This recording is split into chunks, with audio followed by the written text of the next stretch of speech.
जब धरती पर बढ़े पाप, तब भगवान ने लिए ये अवतार। धरती पर बढ़ते पापों को खत्म करने के लिए भगवान खुद संसार में अवतार के रूप में प्रकट होते हैं। अब तक भगवान विष्णु के इन अवतारों को जाना जाता है। गीता में 4 अध्याय के एक श्लोक में भगवान कृष्ण ने कहा है, यदा यदा ही धर्मस्य ग्लानिर्भवति भारत अभ्युत्थानम धर्मस्य तदात्मानम सृजाम्यहम। इसका मतलब है, हे भारत, जब जब धर्म की हानि होने लगती है और अधर्म बढ़ने लगता है, तब तब मैं स्वयं की रचना करता हूँ, अर्थात जन्म लेता हूँ। मानव की रक्षा, दुष्टों के विनाश और धर्म की पुनः स्थापना के लिए मैं अलग अलग युगों, कालों में अवतरित होता हूँ। तो आइए जानें श्रीहरि के दशावतारों के बारे में। मत्स्य अवतार भगवान विष्णु का पहला अवतार है। इस अवतार में विष्णु जी मछली बनकर प्रकट हुए थे। मान्यता के अनुसार एक राक्षस ने जब वेदों को चुराकर समुद्र की गहराई में छुपा दिया था, तब भगवान विष्णु ने मत्स्य अवतार में आकर वेदों को पाया और उन्हें फिर स्थापित किया। नंबर 2, वराह अवतार हिंदू धर्म ग्रंथों के अनुसार भगवान विष्णु के 10 अवतारों में से तीसरा अवतार है। इस अवतार में भगवान ने सुअर का रूप धारण करके हिरण्याक्ष राक्षस का वध किया था। नंबर 3, कच्छप अवतार। कूर्म अवतार को कच्छप अवतार भी कहते हैं। इसमें भगवान विष्णु कछुआ बनकर प्रकट हुए थे। कच्छप अवतार में श्रीहरि ने क्षीर सागर के समुद्र मंथन में मंदिर पर्वत को अपने कवच पर रखकर संभाला था।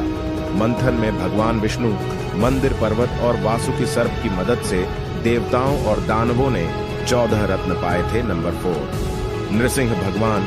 ग्रंथों के अनुसार भगवान विष्णु के 10 अवतारों में से चौथा अवतार नृसिंह है। इस अवतार में लक्ष्मीपति नरसिंह मतलब आधे शेर और आधे मनुष्य बनकर प्रकट हुए थे। इसमें भगवान का चेहरा शेर का था और शरीर इंसान का था।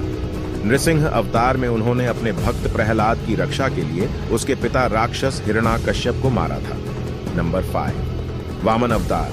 भगवान विष्णु 5वां अवतार है वामन। इसमें भगवान ब्राह्मण बालक के रूप में धरती पर आए थे और प्रहलाद के पौत्र राजा बलि से दान में 3 पद धरती मांगी थी। 3 कदम में वामन ने अपने पैर से तीनों लोक नापकर राजा बलि का घमंड तोड़ा था। नंबर 6, परशुराम। विष्णु के अवतार परशुराम राजा प्रसेनजित की बेटी रेणुका और भृगुवंशीय जमदग्नि के पुत्र थे। दशावतारों में से वह 6वां अवतार थे। जमदग्नि के पुत्र होने की वजह से इन्हें जामदग्नि भी कहते हैं। वह शिव के परम भक्त थे। भगवान शंकर ने इनकी भक्ति से प्रसन्न होकर परशु शस्त्र दिया था। इनका नाम राम था और परशु लेने के कारण वह परशुराम कहलाते थे। कहा जाता है, इन्होंने क्षत्रियों का कई बार विनाश किया था। क्षत्रियों के अहंकारी विध्वंस से संसार को बचाने के लिए इनका जन्म हुआ था। नंबर 7, श्री राम। विष्णु के 10 अवतारों में से एक मर्यादा पुरुषोत्तम भगवान श्री राम है। महर्षि वाल्मीकि ने राम की कथा संस्कृत महाकाव्य रामायण में लिखी थी। तुलसीदास ने भक्ति काव्य श्री रामचरितमानस की रचना की थी। राम अयोध्या के राजा दशरथ और उनकी पहली रानी कौशल्या के पुत्र थे और राम जी ने रावण को मारकर बुराई पर अच्छाई की विजय प्राप्त किए थे। नंबर 8, श्री कृष्ण। यशोदा नंदन श्री कृष्ण भी विष्णु के अवतार थे। भागवत ग्रंथ में भगवान कृष्ण की लीलाओं की कहानियां हैं। इनके गोपाल, गोविंद, देवकी नंदन, वासुदेव, मोहन, माखन चोर, मुरारी जैसे अनेकों नाम हैं। यह मथुरा में देवकी और वसुदेव के पुत्र के रूप में प्रकट हुए थे। श्री कृष्ण की महाभारत के युद्ध में बहुत बड़ी भूमिका थी।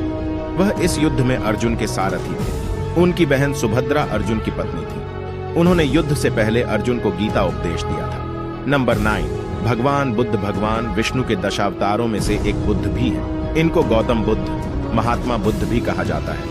वह बौद्ध धर्म के संस्थापक माने जाते हैं। बौद्ध धर्म संसार के 4 बड़े धर्मों में से एक है। इनका जन्म क्षत्रिय कुल के शाक्य नरेश शुद्धोधन के पुत्र के रूप में हुआ था।